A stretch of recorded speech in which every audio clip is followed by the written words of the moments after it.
Hey, I'm Dr. Mike Roussel, and today I want to talk to you about fixing the rate-limiting step for your fat loss.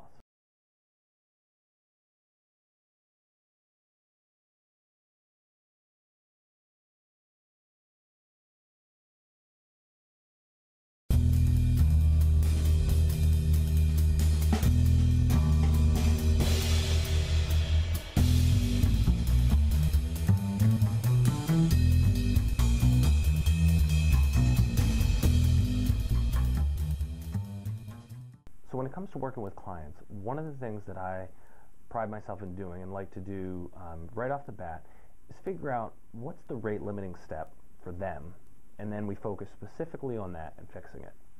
So rate limiting step, that phrase might sound familiar from high school chemistry, or maybe you blocked it out because it was from high school chemistry. But in science, when they look at reactions, right, the rate limiting step is the step in the sequence of processes. So if you have like 3 or 4 reactions together, the rate limiting step is the reaction or the step that's the slowest.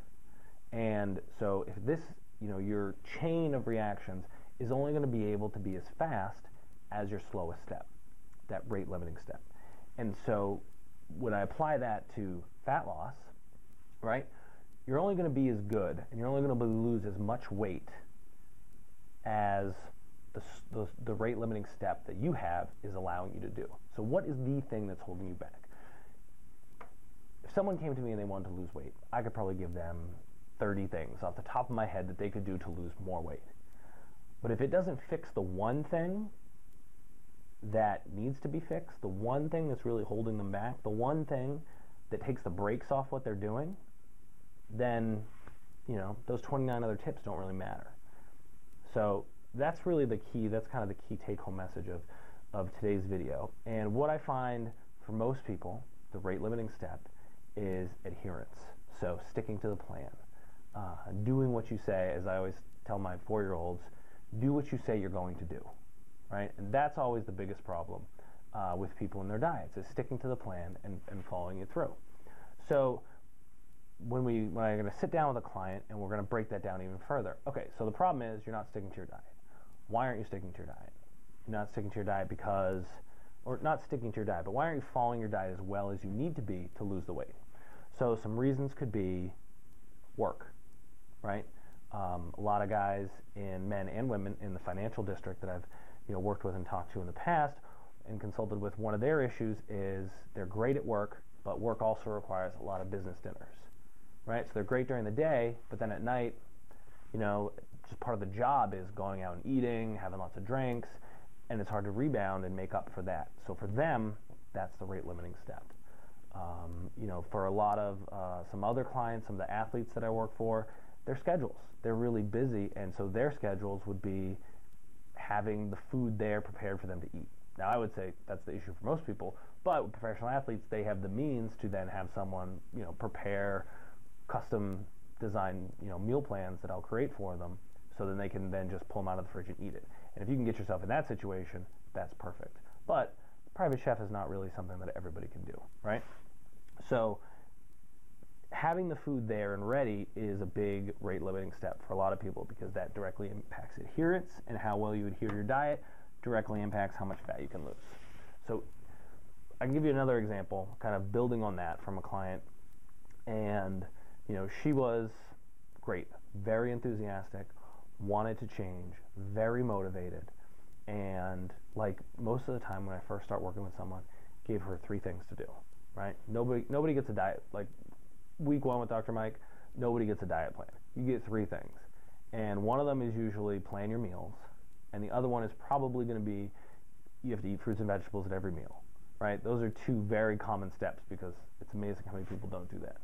So it was planning and execution. Those are basically part of the steps. And what was happening was that wasn't even happening. And so my conversations with her were then, it doesn't matter if you want to exercise an hour and a half every day. It doesn't matter how motivated you are to go. If you're not sitting down and planning, because very busy woman, so always on the go, right? Meetings, car, all over the place, very busy. I'm like, if you don't have the food there ready for you, then you're never going to do it.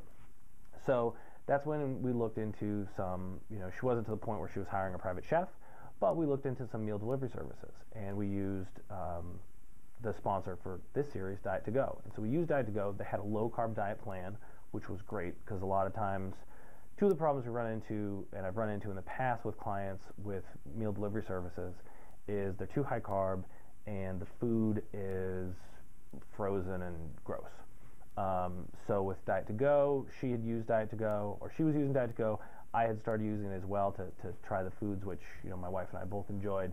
And for her, it was perfect. So it was basically the low carb plan is about 1,300 calories, which even for her, who she's a small woman, was not enough. But it gave us, it was 1,300 calories spread over 3 meals. So most of the time, I like to have clients have 4 meals.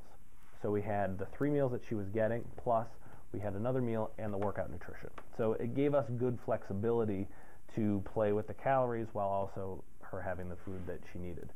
And what we did was we just added a shake to make up for the calories, the difference between the 1,300 calories in food that she was getting and what her needs were based on her level of activity and all those things.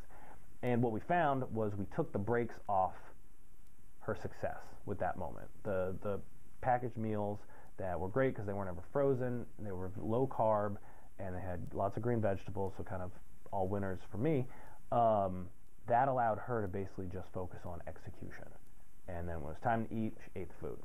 And then when it was time to train, she went and trained. And her life could function, I always think kind of like the golden, we should all function for having our diet, we should all strive for having our diet function in the background of our lives, right? Because that's really, we want to do the important things in life. The important things in life don't usually involve steaming broccoli and grilling salmon. So she was then able to focus on the important things in her life, growing her business, doing the things that she enjoys,